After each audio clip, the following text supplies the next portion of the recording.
যার চিন্তাই হয়েছে, কি চিন্তাই হয়েছে বলেন? উমরের ফ্যান ফলোয়ার মানবিক কাজে বাধা দিল এবং চিন্তাই করলো ঠাকুরগাঁওয়ে। অ্যান্ড রাইটার রাজশাহী এখানে সবাই বিশেষ করে আসছিলাম চিকিৎসার খরচের জন্য, টাকা সংগ্রহের জন্য, ভাইরাল সাইমনের জন্য। সাইমনের বাবা আছে, উমরের প্রসঙ্গটা আসছিল কিনা, জি আসছে। বাধাটা কি উমরের ফ্যান ফলোয়ার দিছে কিনা? যার চিন্তাই হয়েছে, কি চিন্তাই হয়েছে বলেন? ভাই আমার হচ্ছে হলো, আমার কাছে একটা ব্যাগ ছিল আমার গাড়িতে। সে ব্যাগের মধ্যে আমার ডাক্তারের কাগজপাতি, আমার ড্রাইভিং লাইসেন্স আর আমার কিছু টাকা 3000 টাকার মতো ছিল, আর আমার কাপড় চোপড় ছিল। সেই ব্যাগটাও আমার চিন্তাই করে নিছে উমরের ফ্যান ফলোয়াররা।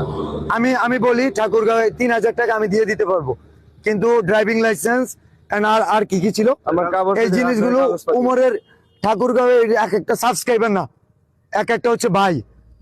এই ছিনতাইকারী ভাইগুলোর কাছ থেকে এই জিনিসটা ওমর ফেরত এনে দিবে, অথবা তার এই ছিনতাইকারী ভাই ব্রাদারের মাধ্যমে পাঠাবে আগামী 24 ঘন্টার মধ্যে।